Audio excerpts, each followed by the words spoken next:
Dia dalam bahasa Arab, solat gerhana ni disebut al-kusuf. Al-kusuf. Kaf, sin, waw, fa. Kusuf. Kusuf ni apa maksudnya? Hilang sebahagian ataupun sepenuhnya cahaya bulan ataupun cahaya matahari.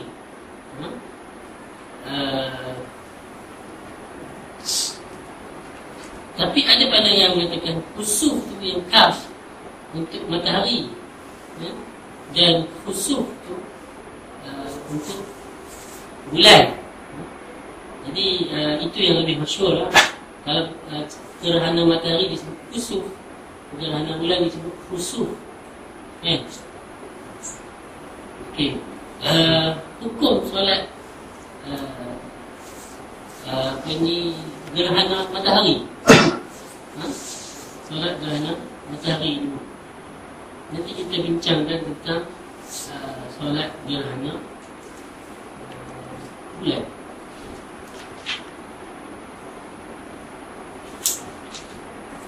Okey.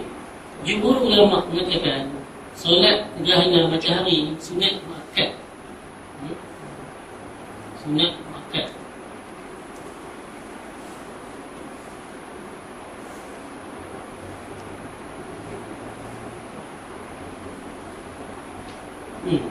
Dan diriwayatkan daripada Malik. Maksudnya Imam Malik, dia menetapkan solat gerhana matahari seperti hukum solat Jumaat. Maksudnya wajib lah. Dan Imam Ash-Shawgani ni dia mana?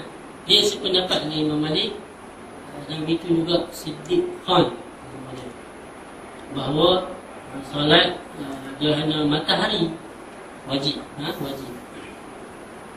Itu tentang solat gerhana matahari, apa hukum dia. Jumhur kata sunat muakkad. Maksudnya kita di Malaysia ni mazhab Syafi'i sunat lah, kan? Sunat muakkad.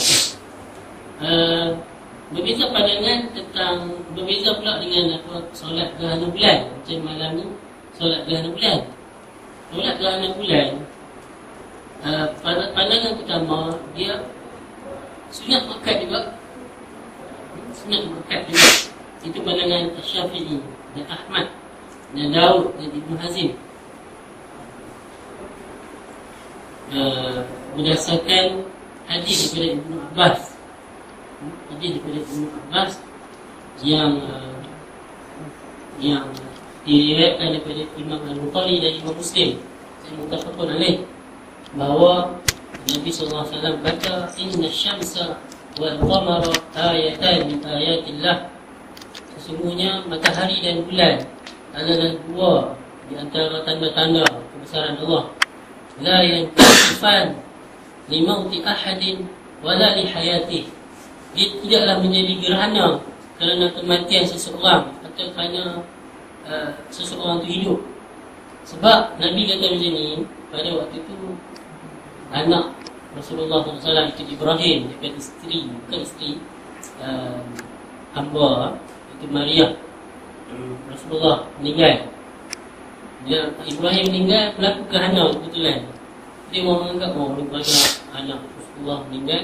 Itu yang Nabi sebut tentang bahawa dia tidaklah menjadi gerhana kerana kematian ataupun hidup dari seseorang. Fa idza ra'aytumuhuma, apabila kamu menyaksikan, melihat berlaku gerhana matahari dan atau bulan, fad'ullah wa sallu hatta yanjali, maka hendaklah berdoa kepada Allah dan solatlah sehingga bulan atau matahari itu jadi cerah balik, jadi macam biasa balik. Dan itulah hadis-hadis yang ini, hadis riwayat Ibn Abbas. Ada yang diriwayatkan daripada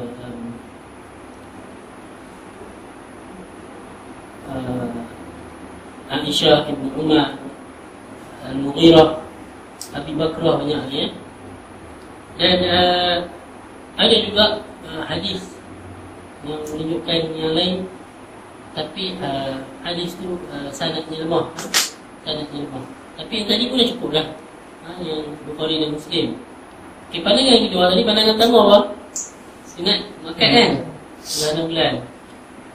Satu lagi, dia pandangan mengatakan solat gerhana matahari ni solat sunat juga. Tapi dia bukan solat sunat makan, dia solat sunat. Tapi dia tidak didirikan secara jemaah.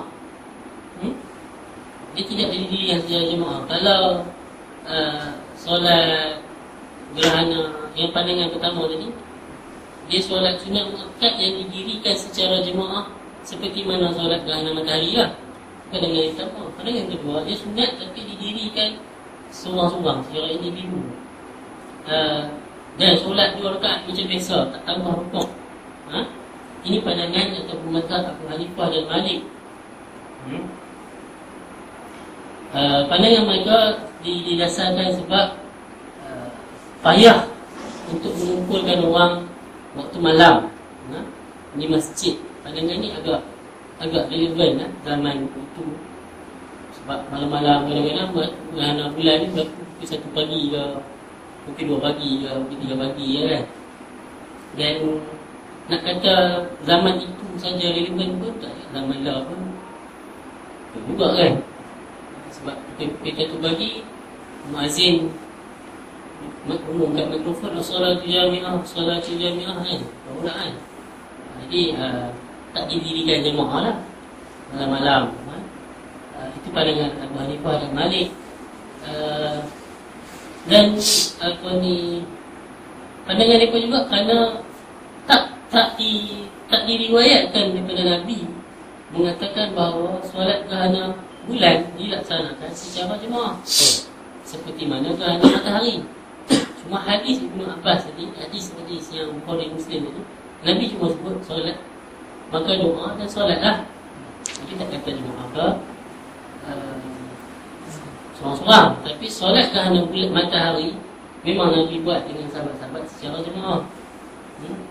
Dan dia kata kerana gerhana bulan juga, di pandangan Ibnu Hanifah dan Malik tak habis alasannya.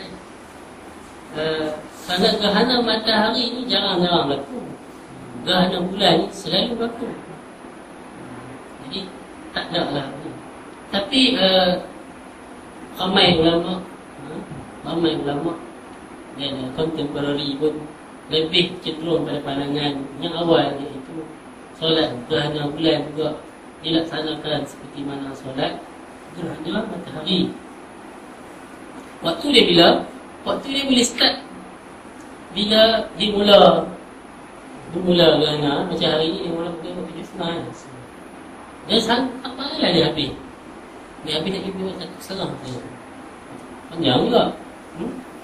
Kenapa ada sembang dengan seorang ikhwah ni, dia kata takkanlah solat gerhana bulan tu sampai, kalau sebab gerhana bulan boleh berlaku sampai 6 jam, takkanlah solat gerhana sampai 6 jam. Tapi bila tengok nanti kita akan tengok ada riwayat, ada pandangan menunjukkan baca yang panjang, baca surah Al-Baqarah, surah Ali Imran kan. Jadi mungkin boleh 6 jam. Dan pandangan yang mengatakan kenapa sepanjang gerhana tu, sebab Nabi kata jika kamu melihat atau menyaksikan gerhana, maka fad'ullah wa sallu hatta yanjali, sehinggalah dia solat sehinggalah dia tersingkap balik dia jelas balik. Bila ni kita tengok solat ni, faja'al al-injila ghayah lis-solah, maksudnya Nabi menjadikan sehingga dia tu terang balik sebagai tamat tempoh solat.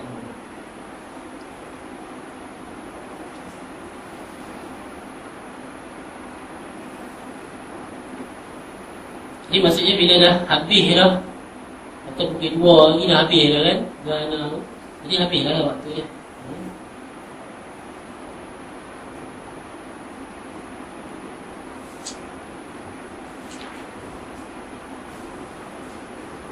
Okey. Boleh tak lakukan solat gerhana ni pada waktu yang diharamkan solat? Katakanlah berlaku waktu selepas subuh, ataupun waktu selepas asar, ataupun waktu yang matahari terbuak kan. Menurut pandangan yang mengatakan waktu-waktu yang dilarang solat tu tak boleh solat. Jadi bila gerhana berlaku di waktu yang dilarang solat, macam mana boleh tak boleh? Pandangan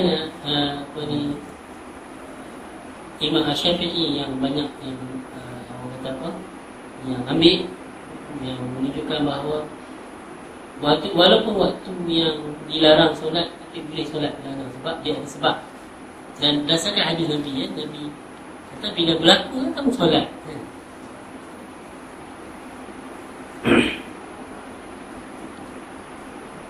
Jadi apa perkara-perkara yang kita digalakkan, kita disunatkan melakukannya apabila berlaku gerhana? Yang pertama, memperbanyakkan zikir, istighfar, takbir, sedekah dan lain-lain perkara yang qurbah untuk mendekatkan diri kepada Allah. Berdasarkan hadis tadi lah, فَإِذَا رَأَيْتُمْ ذَلِكَ فَادْعُوا اللَّهَ وَكَبِّرُوا وَصَلُّوا وَتَصَدَّقُوا. Ini hadis riwayat Aisyah, Bukhari dan Muslim juga. Apabila kamu melihat gerhana, berdoalah kepada Allah, wakabbiru dan bertakbirlah, wasallu, salat, watasaddaqu dan sedekahlah kan. Hadis daripada Asma, hadis daripada Asma riwayat Bukhari. Laqad amara an-nabiy sallallahu alaihi wasallam bil intaqah fi kusufi syams. Nabi menyuruh untuk memerdekakan hamba apabila berlaku gerhana matahari, untuk buat satu kebaikan. Buat apa-apa kebaikan. Macam malam ni yang terkumpul ni, kita anggaplah ini sebagai satu qurbah, mendekatkan diri kepada Allah Ta'ala. Yang kedua, perkara yang disunatkan melakukan ketika berlaku gerhana, keluar untuk solat jemaah di masjid. Solat ni lah, solat gerhana ni lah, di masjid keluar.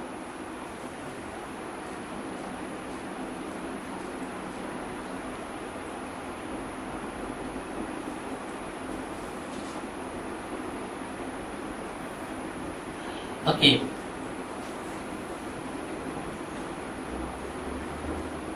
Apa lagi yang disunatkan apabila orang melakukan melihat gerhana? Khatib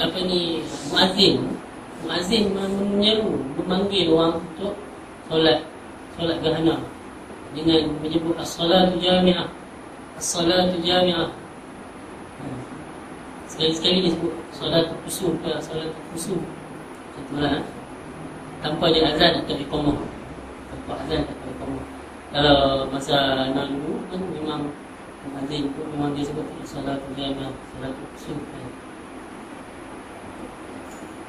Berdasarkan hadis Bukhari juga pada Abdullah bin Amr radhiyallahu anhuma. Nampak Abdullah bin Amr radhiyallahu anhuma, bapa dia Amr bin As, sahabat.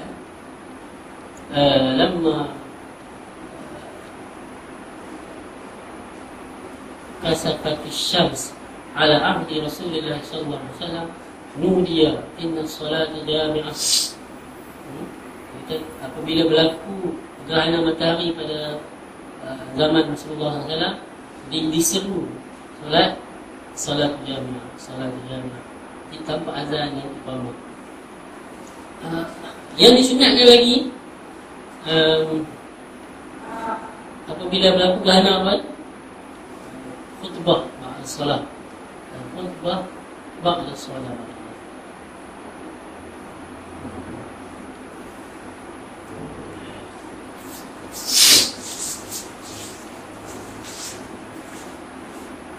Berdasarkan hadis Nabi sendiri khutbah seperti khutbatul Eid, ba'da solat dan khutbatul Eid. Di hadis Aisyah, inna Nabi sallallahu alaihi wasallam lamma faragha min as-salat qama wa khataba an-nas. Hadis Aisyah kata Nabi sallallahu alaihi wasallam selepas dia habis solat, dia pun bangun untuk khutbah kepada orang ramai. Fa hamidallahu asna alaihi. Nabi mengatakan alhamdulillah, puji-puji Allah semua.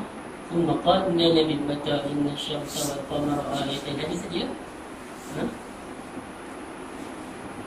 Tapi pandangan Imam Abu Hanifah, Imam Malik, Imam Ahmad, tadi pandangan Syafi'i, tidak ada khutbah untuk solat gerhana.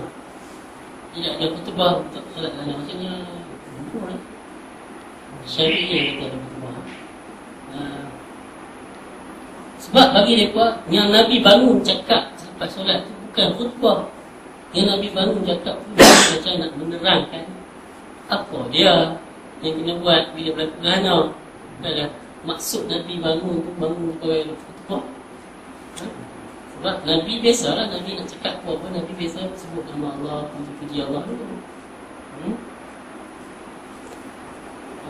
Dan Nabi pula kebetulan nak menjelaskan bahawa solat berlaku gerhana ni adalah tanda kebesaran Allah.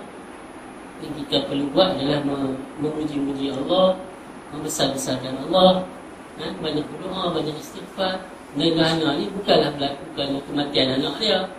Benda tu Nabi perlu jelaskan, bukanlah maksud Nabi nak berubah. Itu pandangan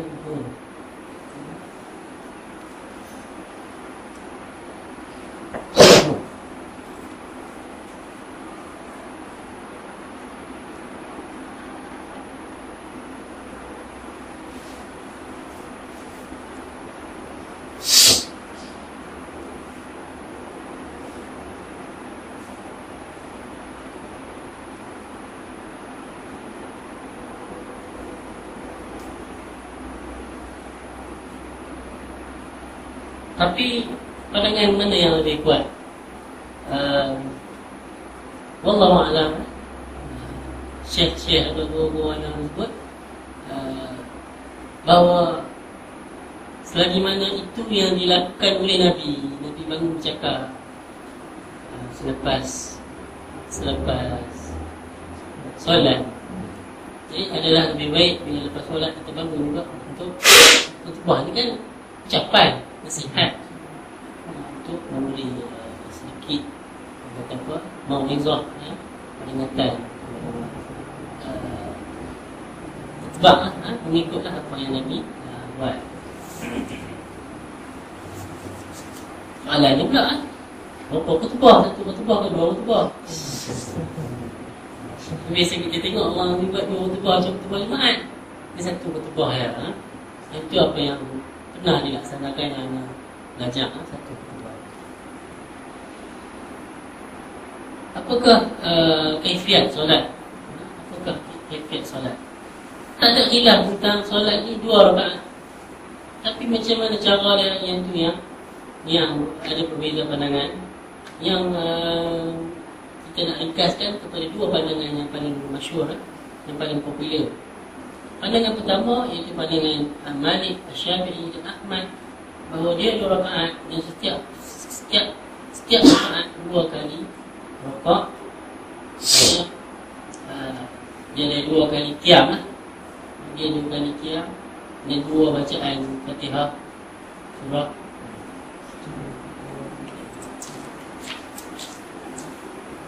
Apa sandaran dia? Apa dalil dia? Hadis Bukhari dan Muslim. Hadis Bukhari muttafaqun alaih, hadis Ibnu Abbas. Kusifat syams ala ahli Rasulullah sallallahu alaihi wasallam fa shalla Rasul sallallahu alaihi wasallam wa nas ma'ahu. Berkata telah berlaku gerhana matahari pada zaman Rasulullah SAW dan Nabi pun solat dan ramai pun solat bersama-sama Nabi. Faqama qiyaman tawilan. Nabi berdiri baca tu punya lama, berdiri yang panjang, nahwan min suratil Baqarah, seperti membaca kadarnya lama tu seperti membaca kadar surah Al-Baqarah. Kemudian Nabi rukuk yang banyak. Kemudian Nabi bangun balik, baca balik panjang, tapi kurang sikit panjang daripada yang tadi tu. Tadi macam Baqarah, ini macam Al-Imran lah kan. Lepas tu Nabi rukuk yang panjang, tapi tak sepanjang rukuk yang pertama. Hadis Bukhari dan Muslim. Dan hadis yang kedua, hadis Bukhari dan Muslim juga, hadis Aisyah, anna Rasulullah sallallahu alaihi wasallam shalla yawma khasafati syams. Nabi SAW salat pada hari gerhana matahari. Faqama fakabbara faqara'a qira'atan tawilatan thumma raka'a ruku'an tawilan. Nabi berdiri dan Nabi takbir dan Nabi membaca bacaan yang panjang. Kemudian Nabi rukuk yang panjang. Kemudian Nabi bangun. Nabi kata faqala, Nabi kata sami Allahu liman hamidah, wa qama kama huwa, dan dia berdiri macam tadi juga. Thumma qara'a qira'atan tawilatan, dan Nabi baca bacaan yang panjang, tapi kurang daripada yang panjang yang pertama. Macam lebih kurang Ibn Abbas juga, cuma lafaz yang berbeza. Thumma raka'a raka'an tawilan, kemudian dia rukuk yang panjang juga, tapi kurang sikit panjang daripada yang pertama. Thumma sajada sujudan tawilan, kemudian dia sujud yang lama. Thumma fa'ala fi raka'ah al-akhirah mithlu dhalik, kemudian rakaat yang berikutnya dibuat macam yang tadi, maksudnya 2 kali qiyam, yang 2 kali qiyam yang panjang juga. Masalah betul lah, dia solat sepanjang gerhana tu. Kita gerhana Allah.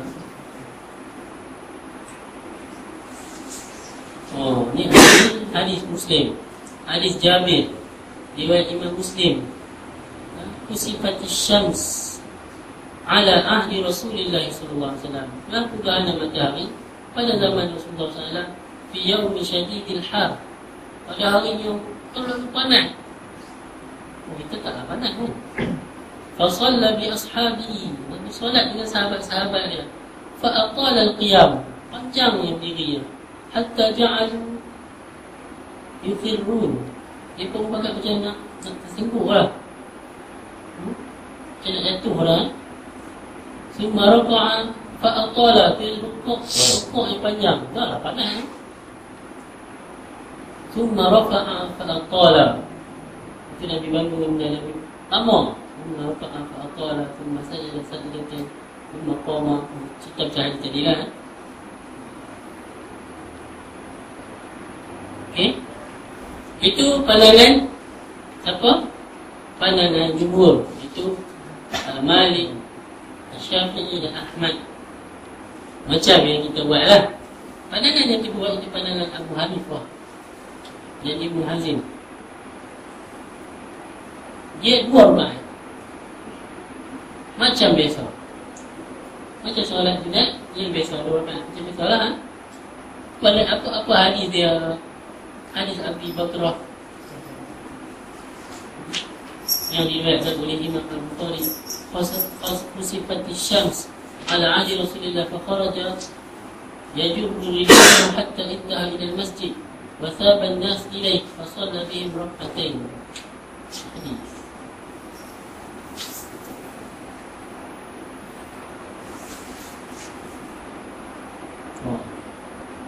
Nabi berlaku gerhana matahari pada zaman Nabi. Nabi pun keluar sambil mengheret, menarik pakaian atas dia, baju dia, sampai dia sampai ke masjid.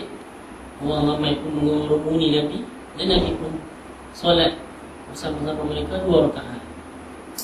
Disebut macam tu. Jadi tak sebut bagaimana Nabi solat. Jadi bila sebut 2 rakaat macam biasa lah. Tapi hadis-hadis yang dari sahabat-sahabat yang lain lebih jelas menunjukkan 2 rakaatnya bagaimana.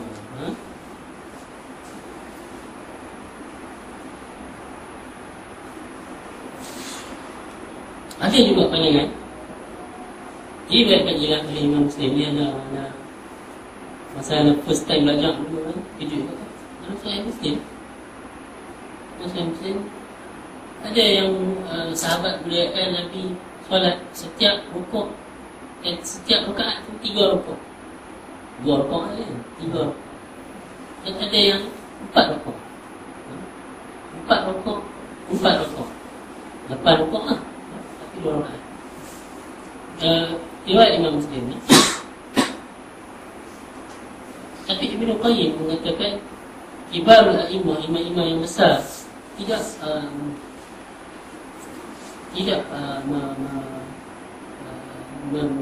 mensahihkan agama ni, seperti Imam Ahmad, Imam Al-Bukhari, Imam Al-Syafi'i, dan mereka berpandangan kemungkinan ini ada salah faham oleh perawi, walaupun jalur dia tu mungkin sahih, jalur dia perawi salah faham mungkin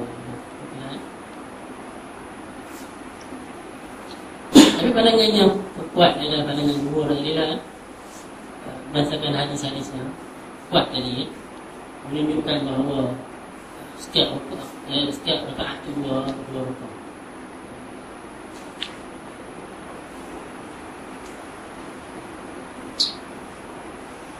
Okey, soalan yang lagi. Larat dah lagi dengar. Kan tak larat. Kalau tak larat sana, tak larat ni. Dah habis cakap lagi nama tadi. Adakah baca tu, bacaan solat gerhana ni baca kuat ke baca pelan? Dah panjang kan? Baca kuat ke baca pelan? Pandangan Abu Hanifah mengatakan sunat baca kuat. Kata hadis Aisyah, qalat jahara Nabi sallallahu alaihi wasallam fi salat al-khusuf bi qira'atihi. Al-Bukhari. Idza faragha min qira'atihi kabbara faraka'a. Menunjukkan Nabi membaca dengan kuat, jahara. Bila Nabi bangun bila rukuk, berkata sami Allahu liman hamidah, rabbana wa lakal hamd. Kemudian dia mengulang lagi bacaannya. Kedua, dia kata ini satu solat sunat yang disyariatkan buat secara jemaah. Jadi mestilah baca kuat seperti mana solat sunat hari raya. Solat sunat yang disunatkan secara berjemaah, jadi solat baca kuatlah. Dan solat sunat yang dibuat jemaah yang lain yang baca kuat apa selain pada solat hari raya? Solat tarawih, solat istisqa, solat sunat yang disunatkan buat secara berjemaah. Itu pandangan Imam Abu Hanifah. Pandangan Jumhur selain pada Abu Hanifah itu cakap Malik, Syafi'i dan Ahmad tidak dibaca kuat kecuali gerhana bulan, gerhana matahari baca pelan. Kalau macam tu memang Nabi yang baca punya panjang tadi tu sahabat tu tak dengar. Mana? Bayang pula apa dia punya sadarannya hadis Ibnu Abbas tadi. Ibnu Abbas. Sebab dikatakan Nabi berdiri dan baca bacaan yang panjang, seanggaran panjangnya surah Baqarah. Maksudnya Ibnu Abbas macam menganggarkan panjang tu panjang mana. Tapi macam mana pandangan ni boleh kita nak jawab? Kita kata bila Ibnu Abbas kata macam tu, tak menafikan bahawa Nabi baca pelan atau baca kuat. Kemungkinan Nabi baca kuat, tapi Ibnu Abbas nak beritahu panjang tu, panjang yang macam mana? Panjang yang nak baca surah Al-Baqarah. Jadi tak boleh menjadi hujah lah bahawa Ibnu Abbas menganggarkan seanggar panjangnya baca surah Al-Baqarah tu, menunjukkan Nabi baca pelan. Seolah-olah Ibnu Abbas ni mendengar bahawa Nabi membaca surah yang kadarnya sepanjang surah Al-Baqarah. Ataupun pandangan ni boleh dijawab, Ibnu Abbas masa ni masih kecil. Ibnu Abbas kan Nabi meninggal umur Ibnu Abbas baru 13 tahun. Mungkin dia solat di surah yang belakang, surah tak sampai kat dia tak dengar.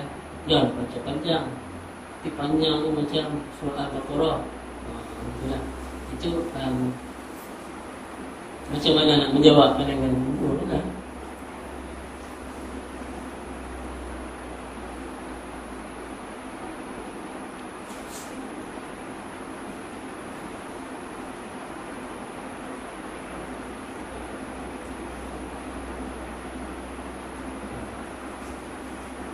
Jadi yang pandangan lebih kuat dalam hadis Aisyah tadi, Sahih Bukhari menyebut jaharan Nabi. Maksudnya begitu kuat lah. Solat gerhana bulan ke ataupun gerhana matahari. Okey, ada satu soalan yang kita boleh buat. Boleh tak solat selain daripada, kalau contoh kita kata fenomena alam macam berlaku gempa bumi ke, solat sunat gempa bumi, gunung berapi ke, tsunami ke,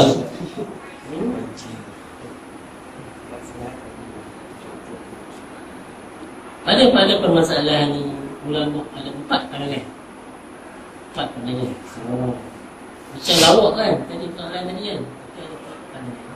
Pandangan yang pertama, pandangan Imam Abu Hanifah dan riwayat daripada Imam Ahmad, dan inilah pandangan Ibn Hazim. Sunat solat pada setiap perkara-perkara yang macam tadi ya, tanda-tanda kebesaran Allah, gempa bumi ke, ribut taufan ke, bubuh ke. Yang kedua, pandangan Imam Malik bahawa tidak ada solat melainkan solat gerhana bulan dan matahari. Sebab itu yang Nabi sebut. Yang ketiga, pandangan Hanabilah. Bila sebut pandangan Hanabilah ni maksudnya ulama-ulama dalam mazhab Hanbaliyah, mazhab Imam Ahmad. Solat dua gerhana ni dan gempa bumi yang selalu sangat kuat berlaku gempa bumi ni. Pandangan yang keempat, inilah pandangan yang ana lebih cenderung, bukan kerana ini pandangan Imam Syafi'i, tapi rasa ini pandangan yang lebih dia lebih kurang macam pandangan Imam Malik dan guru dia, iaitu tidak ada melainkan solat dua gerhana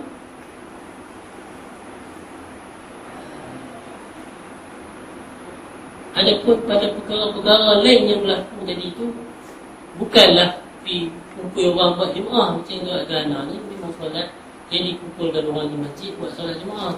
Pada perkara-perkara lain yang berlaku bila ribut taufan, apa yang kita sebagai hamba buat? Kita duduk di rumah, banyakkan munajat kepada Allah. Bila munajat ni banyak doa, banyak solat lah, banyak taubat, istighfar. Mungkin kalau kita ni dosa banyak, bencana-bencana balak kepada Allah atau apa saja, solatlah seorang-seorang di rumah. Jadi ini pandangan yang lebih cenderung. Kadang-kadang bila solat sunat ni, melainkan yang tersebut dibuat secara jemaah, lebih baiklah buat lebih baiklah buat secara. Tapi macam contoh kita buat dia mulai perdana, itu orang dapat sebagai latihan untuk galakkan orang yang untuk berdiam lah kan. Tapi aulanya solat sunat ni dilakukan secara seorang-seorang. Macam mana pula solat hajat berjamaah buat kat stadium? Itu kan kontroversi lah soalan tu. Allah Alam, itu saja tentang solat gerhana dan apa-apa perkara yang berkaitan dengan gerhana matahari dan gerhana bulan. Aku lupa lihat wa astaghfirullah li wa lakum.